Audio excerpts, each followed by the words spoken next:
O paano ba natin sa ating buhay maitataas si Jesus? Sagot po, paglingkuran si Jesus. Paglingkurang mabuti si Jesus. Colossians chapter 1 verse 23. Kung kayo'y nagpapatuloy na matatag at matibay sa pananampalataya at hindi nakikilos sa pag-asa sa ebanghelyo na inyong narinig, na ipinangaral sa lahat ng mga nilalang sa silong ng langit, akong si Pablo ay naging ministro ng ebanghelyong ito. Yung last part, sabi ni Paul, of this church, I was made a minister. Ang literal translation po ng ministro, ay yung minister, ay servant. Si Pablo po ay naging servant o naging ministro, naging lingkod. Bagamat sa passage na ito po, dito sa Colossus chapter 1, ang tatalakayin ni Apostle Paul ay yung pagiging ministro niya. May kaugnayan pa rin po ito sa bawat isa sa atin na kahit na hindi tayo katulad ni Pablo na ministro, dahil kung tayo po ay naniniwala na si Jesus ang ating Panginoon at tayo po ay naniniwala na si Jesus ang ating tagapagligtas, lahat po tayo ay lingkod ng Panginoong Jesus. Bagamat hindi tayo lahat ay kasing katulad ni Apostol Pablo sa paglilingkod. Pero meron pa rin po itong kaugnayan sa bawat isa sa atin. Si Jesus po kasi ang ating master at tayo po ang slave, no? Si Jesus ang Panginoon, tayo po ang alipin. At bilang mga lingkod po, o mga servants, o mga ministro, ang lahat ng spiritual na kaloob sa atin ng Diyos, ay atin naman pong ipaglilingkod sa Diyos. Alalahanin po natin na ang bawat Kristiyano, binigyan po ng spiritual na kaloob o gift. Kaya tayo po, bilang bahagi tayo ng katawan, bahagi tayo ng iglesia na ang ulo ay si Jesus, meron tayong ministeryo na dapat gampanan. Minsan po, merong mga mananampalataya, ang iniisip nila, hindi sila o wala silang ministry na dapat gampanan, na sapat na ang manampalataya, pero hindi na kailangang makibahagi pa sa anumang gawain, hindi na kailangang makibahagi pa sa anumang paglilingkod sa Panginoon. Again po, tayo ang susunod. Hindi po tayo ang masusunod. Kasi tayo po yung alipin. Ang Panginoong Jesus ang Panginoon. Iniisip naman ng iba, ang pagiging ministro, pag naririnig yung ang salitang ministro, para lamang daw po ito sa mga nangangaral ng salita ng Diyos, parang sa mga tinatawag na pastor, na mga preachers, mga missionaries, o kaya naman po, ang iba naman, nagiging dahilan, sobrang busy sila sa buhay-buhay, sa pag-aaral, sa paghanap buhay, kaya hindi nila binibigyang halaga o binibigyang pansin ito pong pagiging isang ministro o servant bilang mga mananampalataya ni Jesus. Nawa po, sa pag-aaral natin today, mapaalalahanan tayo, maturuan tayong lahat na sa sulat na ito ni Apostol Pablo ay tingnan at angkinin na ang bawat isa sa atin ay pinagkatiwalaan at binigyan ng Diyos ng lakas, binigyan tayo ng panahon, binigyan tayo ng kakayahan, talento, kasama na din po yung anumang kayamanan na meron tayo upang ang lahat, anumang taglay natin ang lahat ay magamit natin sa paglilingkod sa Panginoon. Nang sa gayon, atin siyang maitataas sa ating buhay. At alam din po natin na balang araw po, haharap tayo sa Panginoon. Ipagsusulit natin o kaya pananagutan natin kung saan at kung paano natin ginamit ang lahat ng mga kaloob na ipinagkatiwala sa atin ng Diyos. Basahin po natin ang 2 Korinto chapter 5 verse 10.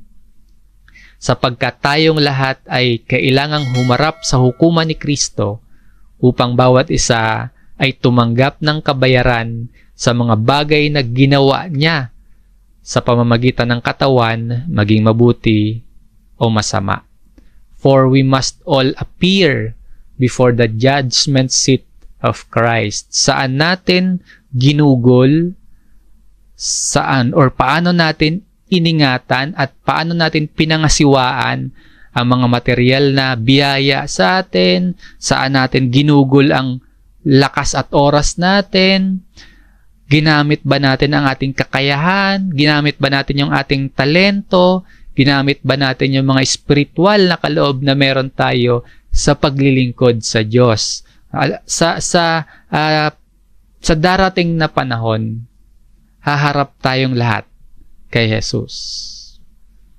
Bawat Kristiyano po ay lingkod ng Panginoong Jesus at every Christian has been given spiritual gift para magamit natin in serving our Master. So kailangan po nasa isip din natin o kaya pinag-iisipan natin kung paano tayo maglilingkod sa Panginoon. Nasa isip din natin kung paano tayo magiging mabuting lingkod ni Jesus. Tutuklasin po natin yung mga ipinagkatiwala sa atin na kaloob ng Diyos. Huwag nating iisipin na hindi para sa atin ang maging bahagi ng isang ministry na wala naman tayong kakayahan. Wala tayong kakayahan na mangaral, o kaya wala tayong kakayahan na magsalita sa maraming tao, or kaya wala naman tayong sobra-sobrang yaman para magbigay sa gawain sa Diyos, o kaya wala akong oras dyan. Hindi natin bilang mga bilang mga lingkod, bilang mga mananampalataya, bilang mga Kristiyano, bilang mga alipin, hindi dapat natin iniisip na ganon, na hindi para sa atin ang maging bahagi ng isang ministeryo. Huwag nating ipagpalagay na wala namang ipinagkatiwala sa akin eh. Anong maipapaglingkod ko sa Panginoon? Bigyan pansin po natin yung, ito alam ko familiar kayo lahat dito eh. Yung lesson na itinuturo sa atin nung parable of the talents. Mababasa natin yung parabola na yon sa sulat ni Mateo sa chapter 25, bandang verse 14 hanggang 30. Sa parable po, binigyan o pinagkatiwalaan ng talento ang bawat alipin. Ilang alipin yung mababasa natin doon? May 3 alipin na binigyan ng kanilang Panginoon ng mga talento. Yung una, binigyan ng 5. Ipinangalakal, tumubo ng 5. Yung isa, binigyan naman ng 2 talento. Ginamit din niya, nanginabang din siya ng 2 talento. At yung isang alipin, yung pangatlo, binigyan ng 1 talento. Pero imbis na gamitin at palaguin, ano yung ginawa niya? Natakot siya. Itinago niya, hindi niya ginamit. Pagbalik ng kanyang Panginoon, alam natin yung nangyari sa aliping yon. Lalo po siyang nawalan. Sa mga alipin na pinagkatiwalaan ng kanilang Panginoon, kung sino pa po yung kakaunti yung talento na binigay, hindi niya pa ito ginamit ng tama. Ang sabi ng Panginoon sa 2 alipin na ginamit ng tama yung binigay na talento sa kanila, anong pagkilala ng kanilang Panginoon sa 2 alipin na yon? Mabuti at tapat na alipin at pinamahala pa sila ng maraming bagay.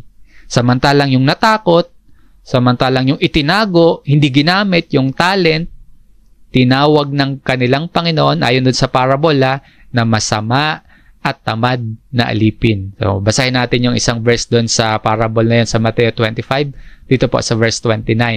Sapagkat ang bawat mayroon ay bibigyan at siya'y magkakaroon ng kasaganaan, ngunit ang wala, pati ang nasa kanya ay kukunin.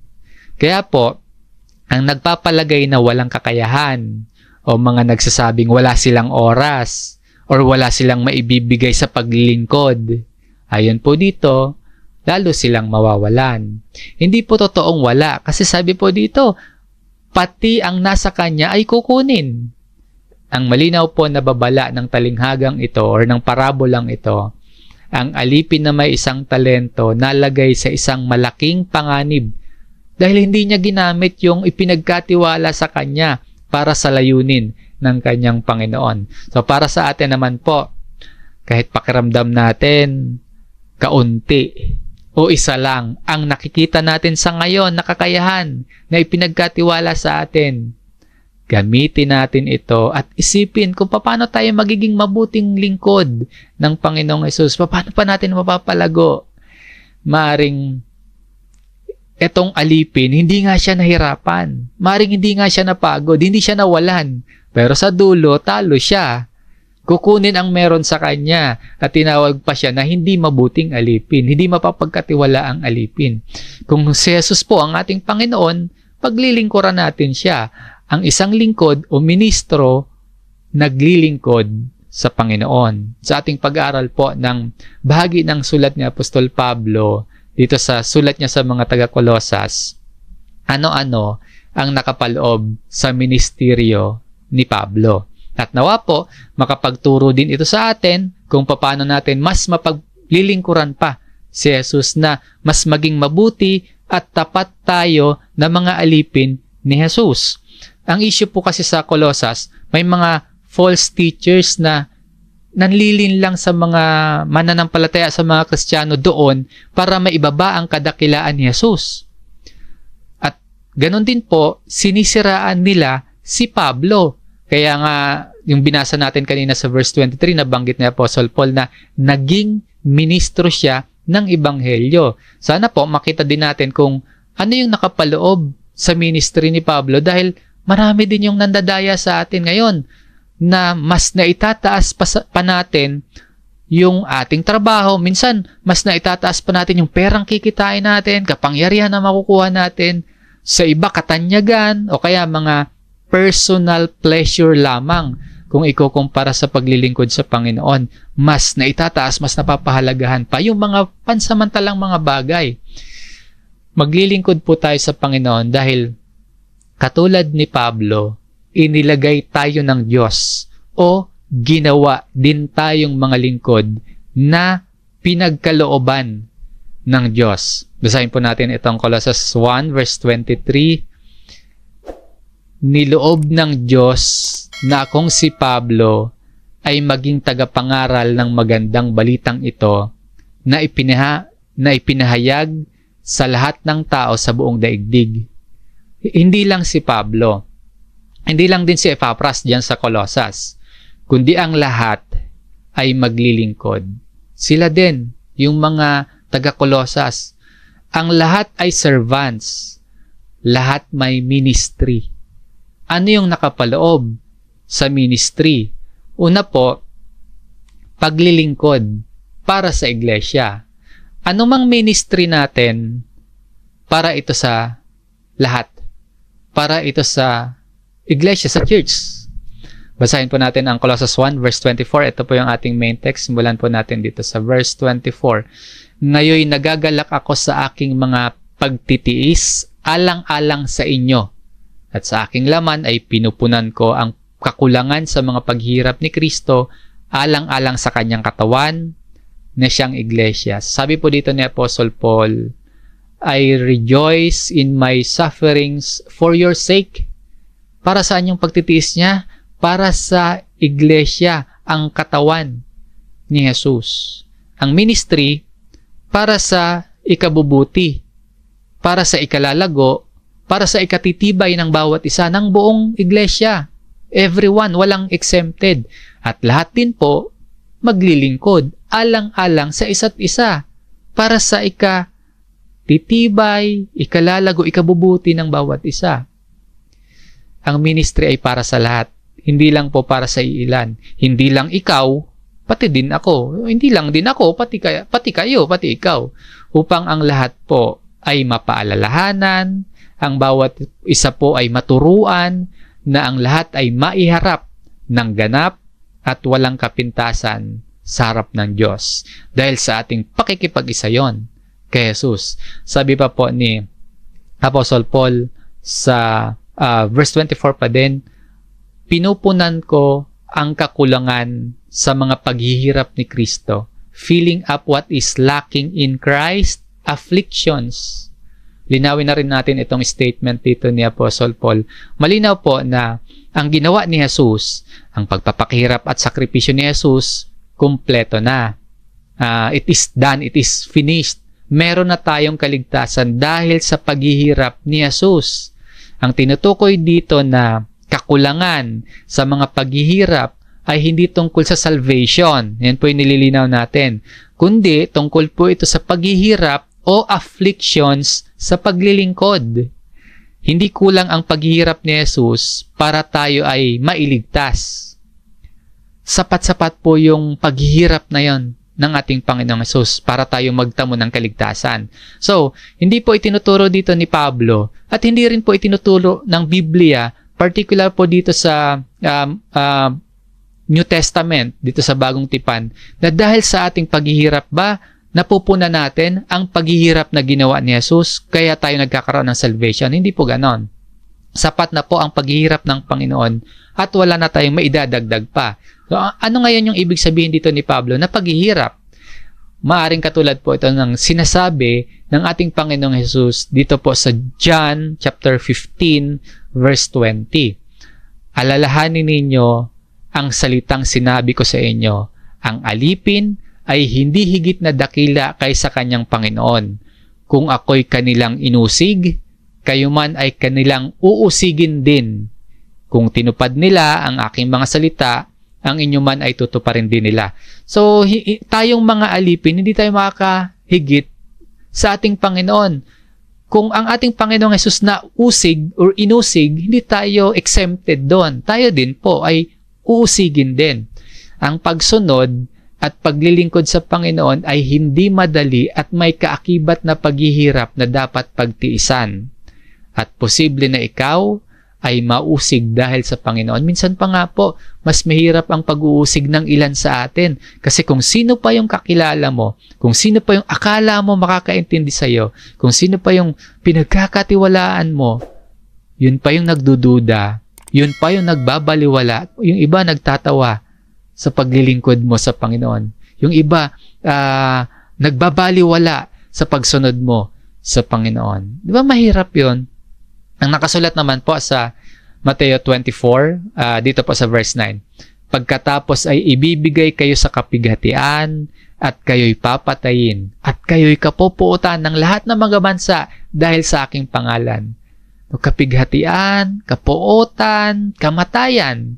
Grabing paghihirap ang posibleng maranasan ng isang Kristiyano na naglilingkod sa Panginoon. So sa pasimula po ng iyong pagsunod, sa pasimula po ng iyong pagtanggap at pagsampalataya kay Jesus, hanggang sa pagpapatuloy araw-araw at hanggang matapos ito sa pagbabalik ng ating Panginoong Jesus, may hirap na kaakibat sa paglilingkod mo sa Panginoon. May nakitang pangitain si Juan sa aklat ng Revelation. Basahin din po natin itong pahayag, chapter 6, verse 9. Nang buksan niya ang ikalimang tatak ay nakita ko sa ilalim ng dambana, sabi ni Juan, mga kaluluwa ng mga pinaslang dahil sa salita ng Diyos at dahil sa patotoong taglay nila. May mga pagpapahiwatig sa atin kung saan ang paghihirap ni Jesus ay mararanasan ng iglesia o kaya ng katawan ni Jesus simula sa pagsampalataya hanggang sa pagsunod at magpapatuloy bago pa siya bumalik. Na mismong bahagi din dati si Apostol Pablo ng persecution ng church bago pa siya maging lingkod ng Panginoon. Makakaranas tayo ng paghihirap hindi dahil kulang pa ang ginawa ni Jesus para maligtas tayo, kundi may hirap na mararanasan tayo para maipalaganap kung ano ang ginawa ni Jesus. Paano malalaman ng iba kung hindi natin ipaparinig sa iba ang mabuting balita tungkol kay Jesus? Basahin natin itong Romans 10 verse 14. Ngunit paano nga silang tatawag sa Kanya na hindi nila sinampalatayanan? At paano sila sasampalataya sa Kanya na hindi nila napakinggan? At paano sila makikinig kung walang mangangaral? Ang gawa ni Jesus para sa ikaliligtas ng mga tao ay done at kumpleto na. Wala na tayong maidadagdag pa. Pero kailangan natin itong maipamalita sa lahat. Kailangan itong marinig ng iba. at doon papasok ang paghihirap na mararanasan natin. Mahirap ang gawaing turuan ang bawat tao na maging alagad ni Jesus. Pero kailangan nating sundin dahil ito po ay utos ng Panginoon sa ating mga alipin, sa ating mga mananampalataya. Halimbawa po, isa kang scientist na inilaan ang buhay, lakas at talino at galing para matuklasan ang isang gamot o lunas sa isang karamdaman. Nung matapos mo po yung formula at nagawa mo na ang dapat at mahirap mong gawain para mabuo ang isang gamot sa karamdaman, kailangan naman itong maipamalita or malaman ng ibang tao na may lunas sa isang karamdaman. So halimbawa, ipapamalita ko naman na mabisa ang natuklasan mong gamot. Wala na akong maidadagdag pa sa ginawa mo. Pero, kumpleto na buo na. Tapos na yung ginawa mo. Effective na yon. Pero, para makarating ito o maipaabot ito sa maraming tao, doon papasok yung hirap. May hirap na kaakibat para maipaabot at malaman ito ng maraming tao. Ang kulang na pinupunan ni Apostol Pablo sa mga pagdurusa ni Kristo ay hindi yung ganap na kaligtasan na tinapos at tiniyak ni Jesus sa krus. Hindi po yon. Ngunit ang pagdadaanan ng mga lingkod ng Panginoon laban sa mga power ng kasamaan, laban sa mga humahad lang sa kaligtasang inaalok ni Jesus sa bawat tao, merong malaking paghihirap na kaakibat. Buti na nga lang sa panahon natin, kung mapapansin ninyo, pati sa lugar kung nasaan tayo, halos wala nang matinding persecution. Katulad nung pagkulong, katulad ng pagpatay sa mga mananampalataya. Wala nang masyado or halos hindi na talaga tayo nalalagay sa matinding persecution. Pero sasang-ayon po kayo siguro na sa kabila ng convenience natin, marami pa din ang nahihirapan sa pagsunod sa Panginoon. Marami pa rin ang nahihirapan na sundin ang utos ng Panginoon na ipangaral ang salita ng Diyos. Magpapatuloy pa din po tayo sa kabila ng paghihirap dahil ang nagpapalakas sa atin at nagbibigay ng pag-asa sa atin ay ang salita ng Panginoon. Ang halimbawa po ng kalakasan at pag-asa na nagmumula sa salita ng Panginoon, basahin natin itong Mateo chapter 5, verse 11 hanggang 12. Verse 11, mapapalad kayo kapag kayo ay nilalait, inuusig, at pinagsasabihan ng sari-saring kasamaan na pawang kasinungalingan dahil sa akin. Verse 12, magalak kayo at magsaya, sapagkat malaki ang gantimpala ninyo sa langit, sapagkat gayon din nila inusig ang mga propeta na nauna sa inyo. No, blessed are you, rejoice and be glad. Kaya nasabi ni Apostol Pablo sa ating main text na nagagalak siya at nagtitiis. Sinasabi naman sa atin dito ng ating Panginoong Hesus, kung sakali daw po na malait tayo, na mausig tayo, mapagsabihan tayo ng kasamaan, o kaya siguro umabot man ito sa pagkabilanggo, paghihirap, o ikamatay man natin dahil sa pagsunod natin kay Jesus at para sa ikatitibay ng mga mananampalataya ng iglesia, nawa ay tulungan tayo ng Diyos at bigyan tayo ng kakayahan na magalak at magsaya alang-alang sa Panginoon. Sinasabi din po dito sa atin na malaki ang gantimpala ninyo sa langit. Kaya po magpapatuloy tayo na may kagalakan sa ating paglilingkod. Malaki ang gantimpala ninyo sa langit. Magalak kayo at magsaya. Mapapalad kayo kung kayo'y nilalait, inuusig, pinagsasabihan ng sari-saring kasamaan. Meron bang mga Kristiyano na nahihirapan na dahil sa pagsunod sa Panginoon, nagagalak pa rin? Basahin natin itong mga Gawa chapter 5 verse 41. Nilisan ng mga apostol ang Sanhedrin at sila'y galak na galak sapagkat minarapat ng Diyos na sila'y magdanas ng panlalait alang-alang sa pangalan ni Jesus. Minarapat ng Diyos na sila'y magdanas ng panlalait, pero yung mga mananampalataya, sila'y galak na galak. Ang mga mananampalataya dito, nahihirapan. Pero sabi po dito, sila'y galak na galak alang-alang sa Panginoong Hesus. Ikaw po ba ay isang Kristiyanong nahihirapan? Nilalait ka dahil sa Panginoon, sa pananampalataya mo, sa pagsunod mo, inuusig ka, pinagsasabihan ka ng kasamaan, ng kasinungalingan, ano yung gagawin mo? Hihinto na lang sa paglilingkod. Siyempre hindi. May gagawin ka. Maaring ayusin mo, pero una sa lahat, ang payo sa atin dito, sa Mateo 5, verse 11 hanggang 12, yung payo sa atin ng Panginoong Hesus, magalak at magsaya. Dito naman po sa mga gawa, kinulong sila, hinagupit sila, nilait sila, pero nakita natin na galak sila at nagpapatuloy pa rin. Sabi po sa verse 42, araw-araw sa templo at sa mga bahay-bahay, hindi sila tumigil sa pagtuturo at pangangaral na si Jesus ang Kristo. Nahihirapan ba tayo ngayon? Inuusig, nilalait? Mahirap, pero sila hindi tumigil. Hindi sila napigilan. Nagpatuloy sila sa paglilingkod araw-araw.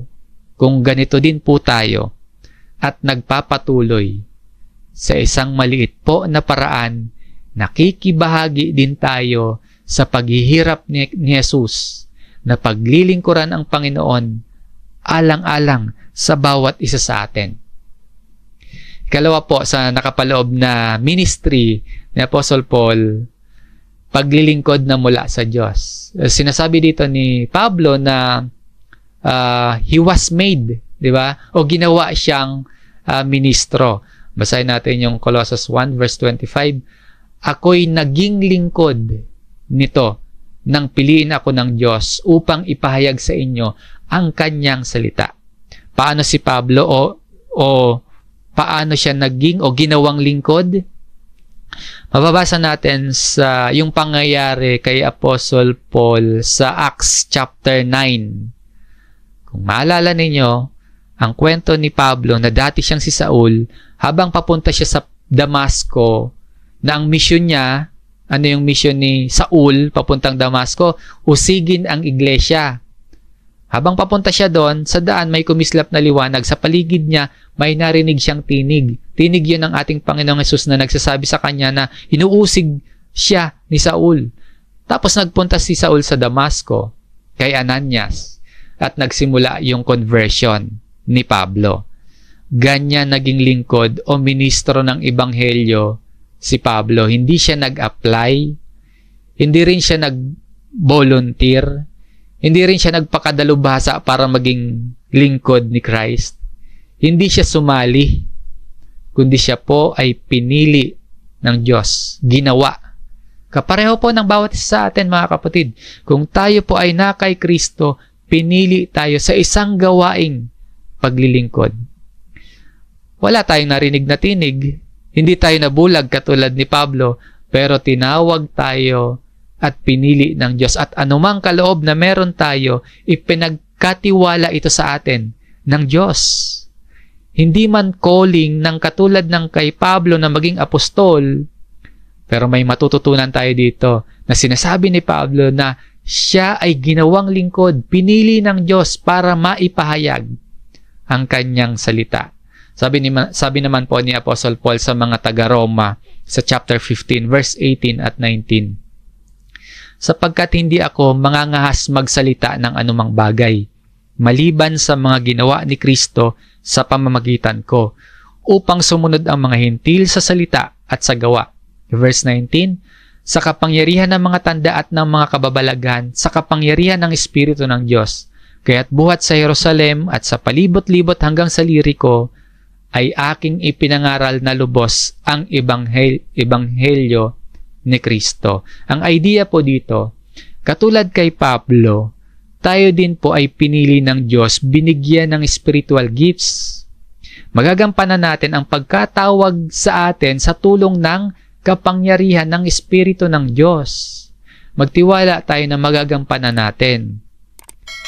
Katulad ng sinasabi ng Panginoon sa John 15, familiar din ang marami dito sa inyo sa John 15 verse 4 hanggang 5, na magbubunga tayo kung mananatili tayo nakakapit sa puno at tayo ang sanga. Kaya tingnan po natin ang ating sarili bilang isang katiwala na pinili, ginawa, hinirang ni Kristo upang gawin ang anumang nais niyang gawin. So tingnan po natin at suriin ang ating mga sarili. Ginagawa ba natin, hindi ba tayo nagpapapigil sa nais ng ating Panginoon na ating gawin?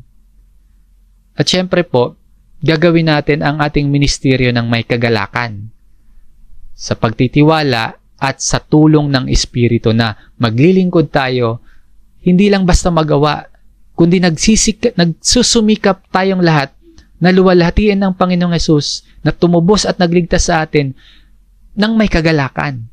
Ang sulat naman po ni Pablo kay Timoteo sa 2 Timothy chapter 4 verse 17. Ngunit ang Panginoon ay tumindig sa tabi ko at ako'y pinalakas niya upang sa pamamagitan ko ay ganap na maipahayag ang mensahe upang mapakinggan ito ng lahat ng mga hintil.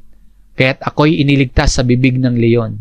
Dito naman po sinasabi ni Pablo na pinalakas siya ng Panginoon. Para saan? Upang sa pamamagitan ko, sabi ni Pablo, ay ganap na maipahayag ang mensahe upang mapakinggan ito ng lahat. Tutularan natin ito dahil tayo po ay pinili at hinirang maglilingkod sa Panginoon. Lahat tayo ay servants, lahat tayo katiwalang pinagkatiwalaan. Lahat din tayo tinawag ng Diyos para mag-ministry, hindi lang sa loob ng church, kundi sa loob ng bahay natin, sa school, sa office, sa business, sa trabaho natin, sa komunidad kung nasaan tayo, upang mapakinggan ng lahat ang napakinggan natin at tinanggap na mabuting balita. Saan ka man naroroon po, basta ang ginagawa mo ay kung ano ang pinapagawa sa iyo ng Diyos na maipahayag mo ang kanyang mensahe. That is a high calling. Kung sa pagganap mo po bilang isang mabuting magulang, bilang isang mabuting anak, kung sa pagganap mo po bilang isang mabuting kapatid, mabuting kamag-anak, pagganap mo po bilang mabuting katrabaho, mabuting kaklase, mabuting kapitbahay, mabuting kapwa, kung sa pagganap mo po bilang isang mabuting mananampalataya, ay nakikita sa iyo at nalalaman nila ang salita ng Diyos, yan po ang ministry mo. Yan ay mula sa Diyos. Maraming paraan para mapaglingkuran ang Panginoon at kung paano natin maitatanghal ang ating Panginoon sa ating buhay. Ano man po at sa lahat ng ating mga ginagawa, gawin natin sa ikararangal ng ating Diyos. Ang ating pong ministry at paglilingkod, mula po yan sa Diyos. Hindi natin karamihan, hindi natin hiningi, hindi natin pinilit, hindi natin pinagsumikapan. Bunga na lang ng maunawaan natin na tayo pala ay lingkod na kailangang maglingkod sa Panginoon. Pero ang paglilingkod natin mula sa Diyos. Yan po ang isa sa nakapaloob sa ministeryo ni Apostol Pablo. At ang ikatlo po, ano-ano ang nakapaloob sa ministry ni Paul? Number 3, paglilingkod na maipahayag ang salita ng Diyos or preaching the gospel. Sa atin pong main text sa Colossus chapter 1 verse 26.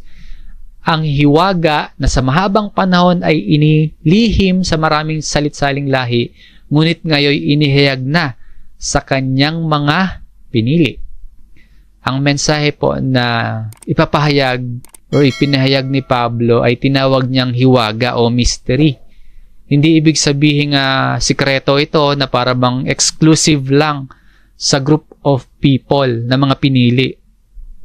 Oo nga, nakatago si Kristo sa Old Testament, sa Lumang Tipan, pero ngayon nahayag na ang ating Panginoon at makikita nating lahat na maging ang nakasulat sa Lumang Tipan, yung mga nakasulat sa Old Testament ay patungo din or tungkol pa rin kay Jesus. Kaya nasabi niya yun, na mababasa natin sa Lucas 24, verse 27. Hiwaga, sabi ni Apostle Paul, dahil hindi pa nila alam.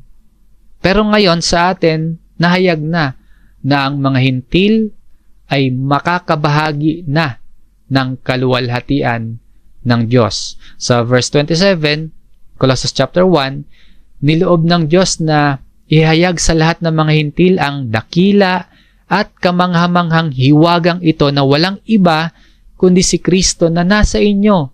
Siya ang ating pag-asa na tayo'y makakabahagi sa kaluwalhatian ng Diyos. Christ in you, the hope of glory. Yan ang magandang balita. Dati akala ng mga Hudyo sa kanila lang, exclusive lang sa kanila ang pagpapala ng Diyos, yung kaluwalhatian ng Diyos. Pero ngayon, sabi ni Pablo sa mga taga-Kolosas, para sa lahat na. Kahit mga hintil o mga non-Jews, pwede na, makakabahagi na sa kaluwalhatian ng Diyos. Si Kristo ay nasa kanila. Si Kristo ay nasa atin na. Pantay-pantay na ang lahat ng nakay Jesus. Sa Ephesians chapter 2, verse 14. Sapagkat siya ang ating kapayapaan, na kanyang pinag-isa ang dalawa, at sa pamamagitan ng kanyang laman ay giniba ang gitnang pader ng alitang humahati. Yung wall of partition, inalis na. Sa ibang sulat ni Apostle Paul sa Colossus, nabanggit niya, di ba, ang maalala niyo, wala ng Grego at Hudyo, wala ng tuli at hindi tuli, wala ng barbaro, ng sita, ng alipin, ng malaya, wala ng ganon. Kundi si Kristo ang lahat at nasa lahat. Kaya nasabi niya na Christ is in you. Ang bawat mananampalataya na kay Jesus. So, Jesus, kung mananampalataya ka, dwells in you. Jesus dwells in us. Kaya tayo pong lahat, dito po sa ating kalipunan, lahat ng mga mananampalataya ng Panginoon, pantay-pantay. Lahat tayo mga lingkod ng Diyos. Kung naglilingkod ka, maglilingkod din ako. Tayong lahat ay mga lingkod ng Diyos. Ano po ang kahalagahan na ipinaalala sa atin na tayo po ay na kay Jesus at si Jesus ay nasa atin upang kumilos din tayo na maipaalam sa iba ang kagandahan ng pagkakaroon natin ng bagong kalagayan na tayo ngayon ay na kay Jesus at si Jesus ay nasa atin. Bagong kalagayan sa buhay ngayon at sa hinaharap. Yun yung pinapaalala sa atin upang kumilos din tayo na maipaalam sa iba. Ang magandang balita na ating tinanggap, dapat malaman din po ng iba. Good news nga po eh. So dapat ipinapamalita. Minsan, mga bad news, madali nating ipakalat eh. Itong tunay na mabuting balita, totoong mabuting balita, dapat din natin pong ipamalita. Ano o sino po ang mabuting balita para sa mga tao, para sa lahat ng mga tao? Colossus 1 verse 28, siya ang aming ipinahayag na binabalaan ang bawat tao at tinuturuan ang bawat tao sa buong karunungan upang ang lahat ay maiharap naming sakdal kay Kristo. So, ang emphasis naman po dito ni Apostle Paul ay matutunan din natin na si Jesus ang maipahayag natin sa mga tao, na ang ministry natin ay ituro si Jesus sa bawat isa at hindi tayo magtuturo lang ng mga filosofiya o kaya mga prinsipyo para yumaman, para maging matagumpay lang sa buhay na ito. Our ministry po is to proclaim Christ. Walang iba kundi si Kristo ang ating ipapahayag. Pinapaalalahanan, binabalaan, kina-counsel ang bawat isa sa mga paraan ng pamumuhay na baka hindi na tayo sumasang-ayon kay Kristo. Baka hindi na nakaayon ang ating pamumuhay at mga ginagawa sa ginawa ni Kristo para sa atin. So, kailangan yung mga paalala at mga babala at mga pagpapayo. At tinuturuan ang bawat isa kung paanong ang bawat bahagi ng ating buhay ay dapat sang-ayon din kay Kristo. Ano yung layunin? Sabi po dito, that we may present every man complete in Christ. Maiharap ang lahat na sakdal. Kaya nasabi ni Apostol Pablo na may pagtitiis siya alang-alang sa church. Bilang bahagi ng pagtitiis niya o bilang bahagi ng pagsusumikap niya ay para maiharap na sakdal ang mga mananampalataya. Ang ating paglilingkod po, ang nakasentro si Jesus. Sunday man o ibang araw, sisiguraduhin natin na si Jesus ang ating ipinapahayag at si Jesus ang nakikita sa paraan ng ating pamumuhay, pag-aaral, paghahanap buhay, pakikitungo sa kapwa. Yan po yung ating Christian ministry. Kung naiintindihan natin na sapat ang ginawa ni Jesus para maligtas ang mga tao, kailangan din po itong marinig ng iba. At ang ipaparinig, ang ipapahayag natin, walang iba kundi si Jesus lamang. Mababaliwala po at hindi mauunawaan ng iba ang kahalagahan ng ginawa ni Jesus kung sa ating sariling kakayahan, hindi natin siya maipapahayag sa iba. Mahirap ang ministry.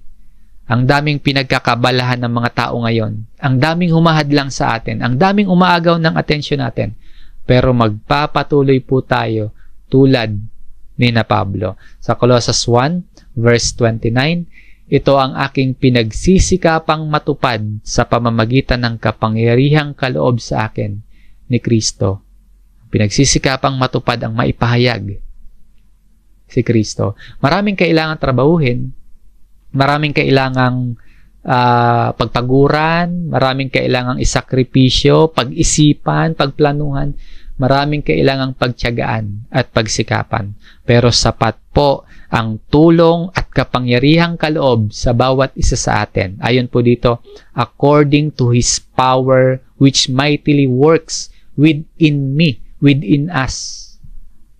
Mahirap pero fulfilling dahil may kagalakan at may gantimpalang nakalaan para sa bawat isa sa atin. Ang buhay na walang hanggan. Buhay na walang hanggan sa kaharian ng Diyos. Anumang pagtitiis mo, anumang pagsusumikap mo, anumang paghihirap mo para maipalaganap ang salita ng Diyos, hindi po yan baliwala. Unang Korinto chapter 15 verse 58. Kaya, mga kapatid kong minamahal, kayo'y maging matatag, hindi nakikilos na laging sagana sa gawa ng Panginoon. Yamang nalalaman ninyo na hindi walang kabuluhan ang inyong gawa sa Panginoon. Ang paglilingkod mo sa Panginoon ay hindi walang kabuluhan. Totoong mahihirapan, magtatapos din yung oras natin dito sa lupa, pero ang bawat isa ay magtatamo ng pagkabuhay muli at tatanggap ng angkop na gantimpala ayon sa ating ginawa, ayon sa iyong ginawa sa ikararangal ng Diyos. Anumang hirap na mararanasan natin dito dahil sa pagsunod sa Panginoong Hesus, hindi po yan maihahambing sa napakabuting kalagayan na naghihintay sa atin sa kaharian ng Diyos. Nawa po kung paano nagpatuloy yung mga naunang mga mananampalataya sa atin at nagpalaganap sila ng salita ng Diyos na umabot sa atin ngayon dahil sa kanilang pagsusumikap, dahil sa kanilang mga paghihirap, dahil sa kanilang mga pagtitiis at pagtitiyaga, maging ganun din po ang bawat isa sa atin na makarating naman sa maraming tao ang mabuting balita ng Diyos sa pamamagitan ni Kristo. Ano man po ang ibinigay sa atin ng Diyos at saan man tayo inilalagay ngayon ng Diyos, nawa ay ating mapaglingkuran ang lahat. Paglingkuran ang Diyos. At lahat tayo ay maiharap na karapat-dapat sa Kanya. Nawa, lahat po tayo, anumang meron tayong taglay ngayon, saan man tayong posisyon o lugar nakalagay ngayon, paglingkuran natin siya dahil pinili niya tayo. Paglingkuran natin siya alang-alang sa bawat isa, sa ikatitibay ng bawat mananampalataya. At magpapatuloy tayo sa paglilingkod upang maabot naman ng salita ng Diyos ang iba na hindi pa nakakarinig ng mabuting balita or hindi pa lubusang tinatanggap ang mabuting balita ng kaligtasan. Magpapatuloy tayo sa paglilingkod upang maabot ng salita ng Diyos ang iba, ang maraming tao.